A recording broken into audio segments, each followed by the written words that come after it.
Well, if you're a woman, you'll be very happy with us. On Qports tonight, it's going to be women's sports exclusive, athletics and football. And we're going to start all the way in Oregon, the United States of America. If you like, Eugene, where the World Athletics Championship is happening. I will be talking about some of the women sprinters, the fantastic performance from Jamaica, 1, 2, 3. In the women's 100 meters. And we will also be talking about the Women's Africa Cup of Nations, some fascinating matches. Joining me in the studio is Ade Darame. He's been watching the matches. It's a big shame. I've only watched the highlights. Oh, I'm the sports presenter here on Qports. Well, but I am not going to miss a single kick of the semi-final, I promise. Tonight is the semi-final, and we will look forward to these fascinating ties. All that on tonight's Qports exclusive.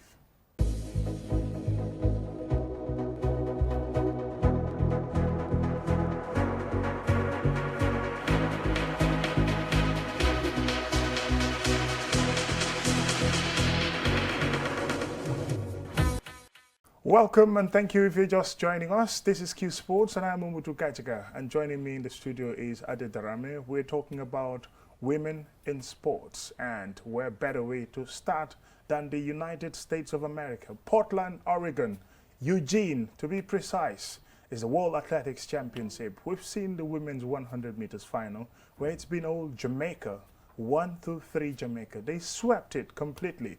And in the same competition, there is Gambian interest in the 200 meters. That is later tonight in the Gambia, but of course late evening in the United States of America. That's Portland, Oregon, where the World Athletics Championship is ongoing. Mr. Darame, what's your impression about the World Athletics Championship so far? I've been quite impressed, and in fact what has impressed me most of all is that leading up to it, and on the first day or so, Americans were a bit concerned about the crowds, because believe it or not, even though they have lots of world-class athletes, athletics is not that big in the United States of America. People outside find this hard to believe, and so a lot of their runners, when they want to run in front of big crowds, actually end up going on the tours, you know, various Diamond League tours, and there they run in front of huge crowds. But back home they don't. However, I'm really pleased to say that this time the crowds have really turned up, apart from on the first day. Since then, huge crowds, and they've been actually quite surprised. Well, Eugene, Oregon have been criticized for its small nature. They said, you know, it's been a very small area for both the supporters, that is the fans who would come to watch. The press have also complained about how limited the places are. Athletes have complained. Yeah, athletes have also complained. You know, what they used to force 5-star, you know, hotel accommodation and things like that. So this time they have to settle for less. You know, it's been the sports on the field has been fantastic, but the organization of it has been an absolute disaster. And a country like America, they actually ought to be ashamed of themselves, because if you look at the chaos where over 100 athletes were struggling to get their visas, we're talking about the World Championships. We've known the date since the last one, so it's not something that's just come and sprung up upon us. And yet you had, you know, world-class sprinters, athletes, yeah, some of the best. Some of the best struggling to get there or not getting there at all. And in the case of the Kenyan sprinter, of course, Omanyala getting there with 3 hours to spare. I mean, come on, that's no preparation, although he did well in his first heat and he got through to the semis, but he didn't get beyond the semis. Because he didn't, and he's posted some of the best times in the 100 meters this year. And he was a real medal prospect. But with that disaster of the kind of visa process, it seriously hampered his chances. So shame on them. Let's talk about the women. They've been really courting many people's eyes. Of course. We start with Jamaica before we talk to Where about else? Our own Guinea-Bass. Where else to start with Jamaica? I mean, you know, I've been having discussion on online with various people saying that, you know, I was a sprinter when I was at school, and I was told, you know, study hard because by the time you're 29 or 30, you should retire. Okay, as a sprinter. As a sprinter. And now we have 35-year-old winning the 100 meters 13 years after she won her first gold medal in the same race. How does she do it? I mean, how is somebody running faster at 35, than they are at 22? Than they were running at 22. It doesn't seem plausible, but she's not the only one. I mean, we have Justin Gatlin. He's now 40. Yeah. He's running faster times now than he did when he was 20. It just doesn't make sense. And of course, it leads to all kinds of suspicion. But there's been nothing proven against anybody. And let's not sully. It can only be speculative. Let's not sully the Jamaican triumph, because apparently it's the first time they've done it at the Worlds. They've done it at the Olympics, I believe, but never at the World Championships. First, second, and third. I mean, as one woman said when they interviewed her on BBC, she said, "Jamaica, we sweep them." It was a clean sweep, you know, on the medals. So fantastic performances, you know. Yeah, brilliant. And is Sally Erna Fries the greatest athlete in the women's 100 meters of all times? Can we just I think jump into that conclusion? I think we can. For somebody to win 5 World Championship golds, not 5 medals, she has won the gold in the 100 meter 5 times. That is unheard of. It's unprecedented. And I saw Michael Johnson, I beg his pardon, the famous American runner, say today on the BBC, he says, yes, we're talking about her now. He said, but I still feel she's underappreciated for what she has done. Yeah, with all the things that's been said about Usain Bolt, I think she should be fitting into that category where everybody celebrates her. Yes. She's got 10 gold medals. Oh my God, that's really unbelievable. You know, she's got 10 gold medals, so she should be in the class of somebody like Bolt. But of course, in Jamaica, if you saw online, they were dancing in the streets. I mean, and Jamaica has produced sprinter after sprinter after sprinter. And I keep saying this, you know, these are people of West African origin. Their DNA is from here, from our region. With the right amount of training and the facilities and the resources, we can be Jamaica. You know, we can be them. You know, so firmly believe that. And as you said, you know, they have, I mean, this has been like the talk of the championships, the 1, 2, 3 of Jamaica. Of course, in America, it's been the men, you know, in the 100, but we're talking about women today. And they have really, really thrown down the gauntlet because they beat some very, very good people, you know, to actually do that clean sweep of 1, 2, 3. With that kind of performance, the likes of Marie-José Talou, Kambunji, almost like doing a catch-up, because and the British Dina Asher-Smith, and also in Ketia, they didn't even get. I mean, Dina Asher-Smith was fourth. That was a close one, fourth, and she felt, you could see her grit her teeth, and she said, "Oh, I'm gutted, I'm upset." She said, because I felt I should have done a bit more, and I could have got one. To finish on the podium. But she ran only slightly. She did 10.84, and her fastest is 10.83. So to almost equal your best and still not get a medal is hard, but you know, the rest of them just posting unbelievable times. And of course, for us, we look at Gina Bass and we think, oh, you know, she should be up there. But honestly, at the moment, the times that they're posting, both in the 100 and 200, it's going to make it really difficult. And I know we're coming on to her. Yes, later. We're coming on to that next. Exactly, you started setting the ball rolling. Gina Bass tonight in the heats, it's going to be a tough one, of the 200 meters. Dina Asher-Smith, we've just talked about, had a better timing than everyone else here, PB of 21.88, and then season's best of 22.27, and then Tamara Clark, the United States, 21.92, and season's best of 21.92 again. So I smile at these because in 1970, when I ran and won the 200 meters in Berkshire in England as a senior you know, runner, I did 23 seconds and I thought I was fast. Oh my God. and these women are running 21. You know, it's a long time, of course, but those are unbelievable times. And again, we keep saying that, you know, sometimes for some people, yes, you go into a race and there are people who've posted faster times than you. And for me, that was one of the things that used to always spur me on. Many times I went into a race, there were people who had posted faster times, but that competitive spirit in me actually made me raise my game on the day, on the day. and beat them, and usually beat them by, running faster. But that competitive edge is what Gina has to show and say, you know what, yeah, I've seen all these times. I'm not scared.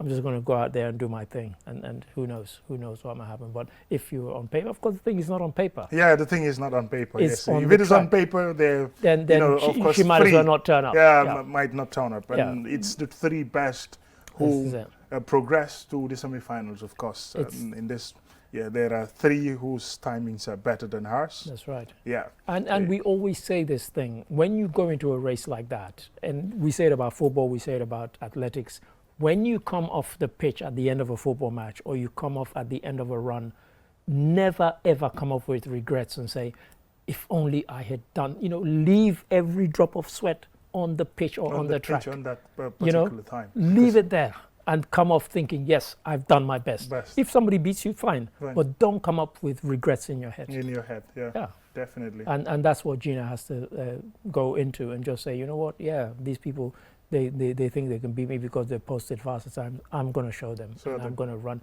And I'm going to burst my guts to actually beat them. You and I have sat here, talked about how important training, nutrition, everything that you do in athletics, and having the right personnel, the right team around you. Well, Guinea-Bissau traveled to the United States, of course, without a trainer, without a nutritionist, and maybe if you like a personal assistant, for that matter. These things are important. If you run against somebody like Dina Asser-Smith, she has all of these things combined with her determination, with her work rate as well, putting all this in combination. Obviously, look, UK it will be difficult to beat athletics, her. absolutely, almost impossible to beat somebody like that. And UK athletics have people, supporting Dina Asser-Smith and all the athletes there, because in some of the races when they've run their heats, you see them go to the side and they talk to their coach. Talk to their coach. How did I do? We can't do that. And this is why, for all that Gina has done, really, that is the position we should be in. We should be funding so that she can go there with a coach, go there with a nutritionist. Otherwise, it's like, playing football against another team and you have one leg broken and they still expect you to play as well as the other team. You're never going to play as well as the other team because they've got both legs and they've got, boots on both feet, So she really needs that support. Otherwise, what she's done is she's gone as far as she has done on raw talent. It's not because we're supporting her with the right resources or anything like that. And if we did, she'll be up there world class, no doubt about it. In 2019 in Doha, where the World Athletics Championship was held, in that fantastic, iconic stadium, we also what happened, Dina Asser-Smith sweeping that one. Did she go? Gold medal, and Gina Bass finished 6th, but she made it to the final. Yeah. So this one is going to be somewhat difficult. The heats alone is going to be competitive. Talk less of the semi-final and making it to the final. It's full three. First three only to go through. And as you rightly say, and if you look at everybody that she ran against then, that she's going to be facing again now, even if not directly facing them, but who are also going for the 200 meters, almost all of them are running faster now than they did back in 2019. So, the gauntlet has been thrown down to her. And as I keep saying, that competitive edge, that competitive spirit has to come from her and say, I can do this. Yeah. Absolutely. So that has to be the difference for her. We wish her good luck, and indeed we'll be rooting for her and watching how the race is going to pan out. But it looks very, very competitive in the World Athletics Championships. We've seen some amazing runs, amazing times. You and I have talked about aging and then at the same time running faster. For me, I still cannot understand it. The other time I asked Fatou Sow, Gambian athlete who participated in the African Athletics Championships in Mauritius. That's right, yes. I said, for me, it's unbelievable. In football, in any other sports, as you are aging, Cristiano Ronaldo's goals almost dried up. He's like scoring half of the goals or maybe a quarter of what he used to score. Lionel Messi, the same thing. They can't sprint anymore. Yes, so how on earth in athletics But having Does it said look that, different? having said that, I mean those two that you've quoted, I'll throw in another one because today was announced that he's just signed another contract with AC Milan, and that's Zlatan Ibrahimovic. By the time he ends this current contract that he's just signed, he'll be 42, and he's playing in Serie A at the top of his game and just helped AC Milan to win the Scudetto. The Scudetto. So, you know, people are defying the kind of conventional wisdom of the past. Some of it is to do with diet. Some of it is to do with better training methods. Some of the fast times that we're seeing are to do with better tracks that are faster than the tracks that people used to run on a few years ago. But a lot of it is to do with training, diet, and so on. You know, people now think, okay, I'm going to go to an athletics competition, I'm going to do my heat, and I'm going to my room and sleep. I'm not going to go out and party. You know, which people used to do in the past because they thought, oh, let's get into the whole ambience of going around the athletics village, meeting athletes. Now, people are so focused and single-minded, they do their heat and they go to bed. Ready for the next day, and their body is completely rested. So people have changed the way they approach this because it's their livelihood. It's not, they're not doing it for fun. You know, Usain Bolt is a multi-millionaire purely from sports. Now, of course, he's opened all sorts of other things, but because he dedicated himself to looking after his body, the rewards came. And that's what people do now. They think, you know, I'm going to be single-minded. I'm a sportsman. I'm a sportswoman. I'm going to focus on my sport. And I don't want any distractions. I saw Dina Asher-Smith saying today, she said, after these events are over, I will tell you about some of the distractions in my life that I've had to push away.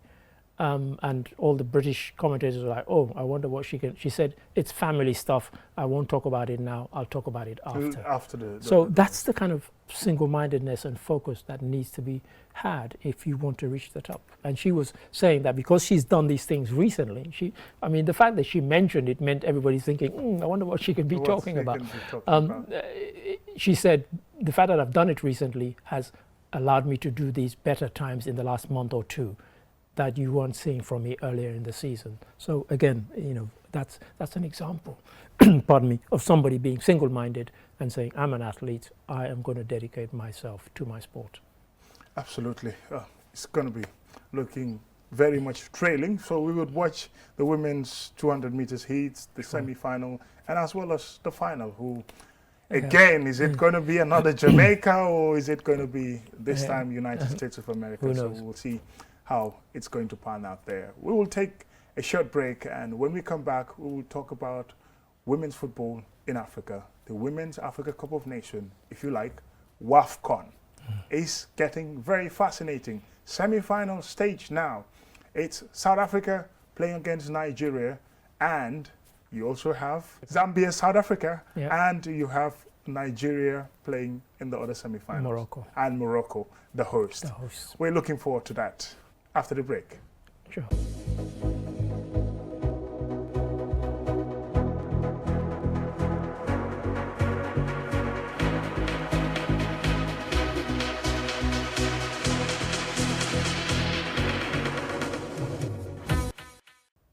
Welcome back, and thank you very much if you're just joining us. This is Qports, and now we're talking about the Women's Africa Cup of Nations, WAFCON, currently on the way in Morocco. It's the semi-final stage now. It's the host Morocco who play against Nigeria, and South Africa play against Zambia. All two matches are going to be hosted tonight, and Mr. Adedarame is someone. And I've been teasing you. Let's be honest. Exactly. I've been making fun of Gaj for not watching it. Such a but big I've been that I've not been watching matches. The reason I decided to watch is that I saw some of the qualifying games and I was quite impressed with the level of skill. And so I saw South Africa before the competition even started, and they were my tip to win it. So I hope they don't disappoint me. You know, although some of my Nigerian relatives are a bit upset with me that I wasn't tipping Nigeria, because there've been 11 WAFCONs, and remarkably, Nigeria has won 9. The other 2 were won by Equatorial Guinea, who didn't even qualify this time. Oh, so of amazing. course Nigeria are going for the 10th, and in fact it will be the 10th consecutive, which is quite something. So it's quite remarkable, but they're facing a fantastic Morocco team. Not only are they good, they've got the crowd behind them. And they, you know, in football we talk about the 12th man or 12th woman. I think we should say in this case. They've also got a couple of the players of the tournament so far. Shebak, the captain, but also a winger called Fatima Tagnaout. She's been a breakout star. Most of the Morocco team are actually being drawn from Moroccans who are playing abroad. She plays at home for the Armed Forces Club, and she has terrorized every single defense. Had people twisting and turning and having to foul her to stop her. She's quite small in stature, but she's speedy, she's skillful, and she's unstoppable. And the crowd have totally loved her. And she's unmistakable. When you see her, she's got her hair in silver braids. So she's plaited her hair in silver braids and unmissable. Fantastic there about the host. But just before we move on with the semi-final lineup, I've been wondering how Nigeria always having the better when they play against Cameroon in the women's WAFCON. They just simply the better side, or? Not only, you know, sometimes in football there's a kind of psychology. Going into the last game against Cameroon in the quarterfinals, the statistic came up that not only have Cameroon never beaten Nigeria, they've never scored against them.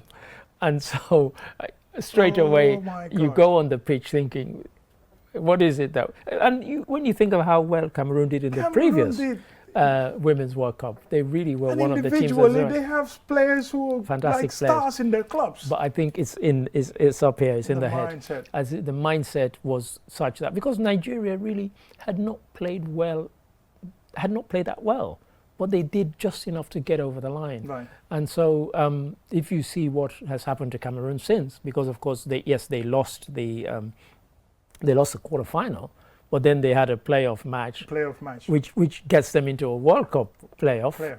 And they won that, you know, against Botswana. Yeah, it was 1-0, but they played the last 10 minutes or so with 10 women, and they still held on and won comfortably. Although the scoreline looks good, because I don't know, Botswana seemed keen to just kind of stay back, you know, and wait for them and try and play on the counter, and it didn't work.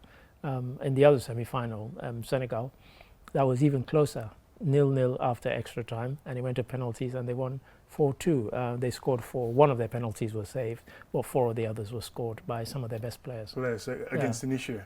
That's right. So now they have a chance to go into the playoffs and to that still is get to to the World Cup. avenge, you know, what happened to them against Zambia in the penalty shootout. That's correct. You know, they were dreadful in the penalty shootout against Zambia, but this time they kept their nerve and they scored, and they took very good penalties. Some of the penalties that in the last game they didn't deserve to score. They were so dreadful. Yeah. But it's good. I mean, fascinating. You know, Morocco, it'll be good to see. And Nigeria have been slowly getting into their game. Yeah. And so it'll be good to see. They feel that this is their tournament. And they've been quite critical of the press that they've been getting back home in Nigeria. People are saying, oh, you're not playing well. You're just lucky to get to the start. And they're saying that is actually solidifying them as a team. You know, is bringing unity amongst them. And they're saying, we're going to show them that we mean business and we mean to go all the way to lifting the trophy. South Africa, they've been fantastic in their group games, you know, getting into the quarterfinals. But this is it. Yeah, even though that one was a narrow score. Yeah. And then, you know, now they're into the semi-finals against Zambia. A Gosafa derby, you know, so 2 teams from the Southern Africa Confederation. And Zambia have been, I think, the surprise team of the whole tournament. They've gotten this far, not by luck, but by playing really good football. But South Africa, Thembi Kgatlana, one of their best players, is missing the whole tournament with a cruciate injury, but they've more than made up for her absence. And every time they've won a woman of the match, they've kind of held up her jersey and saying, this is for Thembi. Really big loss, and that loss might tell tonight. Because you know, you need your best player. Best On the player pitch. It's like on a it would night be like like this. it would be like Portugal without Ronaldo or Argentina without Messi. It really is that big for Catalana not to be there. So I wish them luck, but it's a tough call for them. You know, all these teams in the semi-final have booked a place in the Women's World In the Cup. World Cup, Yeah, and there is still one more place to grab. There's still You know, you can't imagine. It's- Either Senegal or Cameroon. That's right, and of course they'll be going for it. They have to go and face a playoff in the Oceania region, and it will be played in New Zealand. And so there's still an opportunity for them to get through. So that would be fantastic if they go through. But you know, it's not going to be easy. But at least it's a lifeline, and for them, it's a kind of, you know, there'd been despair when they didn't get the automatic qualification to the World Cup by getting to the semi-final. But a lifeline was thrown to them by saying, win this game, and you could see, and I think that's why both games were so tight. So even though, as I said, you know, in the Cameroon game, they scored early in the first half, and they kind of just controlled the game really against Botswana. But the Tunisia one, nobody could score, and it wasn't like they were sitting around waiting. But there was a nervousness from both teams, and so when it went 0-0 at halftime, 0-0 at full time, if you were watching the game, you weren't surprised. But I think the surprise was that, you know, as you said, Senegal did much better with their penalties this time. The next time we would come here, the final would have been played already. Is it again going to be Nigeria's competition? Maybe they might just run away with the trophy to Abuja or Lagos and say, you know what, now we're grabbing this. You have to get us another trophy again. There's a kind of so dominant. There's a champions mentality that in Europe people always ascribe to Germany. You never write them off whenever they've gotten this far in a competition. They always get to the semis, or they get to the final, or they win it. Nigeria are behaving like that, but against Morocco, really tough task. As I keep saying, not just the home side, not just a skillful side, but the crowd. The crowd. They're so fanatic, and so passionate about their team. Seriously passionate, and they've really embraced them. And you know, again, you saw people dancing in the street when they got to the semis, knowing that we're in the semis, and that means we've gone to the World Cup as well. But as they kept saying in the press conference, for us, this is not success. Success is winning this competition on home soil. So Nigeria have it tough today. And South Africa, it will be good to see. So if I were to predict, and who knows, I might be wrong, I'm not good at predicting these, I would say a South Africa-Morocco final. Final. Yeah. I mean, if it goes that way, it's going to be very much interesting. And the next time we will bring you Q Sports. Well, obviously, we're looking forward to it. It has to be in Birmingham, the Commonwealth Games, which starts on the 28th of July, and it's going to run all the way through the 8th of August. And we'll bring you updates about Gambia's participation in the judo, in the athletics, and as well as 3-on-3 basketball and other sporting disciplines. Thank you very much for watching Q Sports. Until we come your way next week, keep on sporting, and bye for now.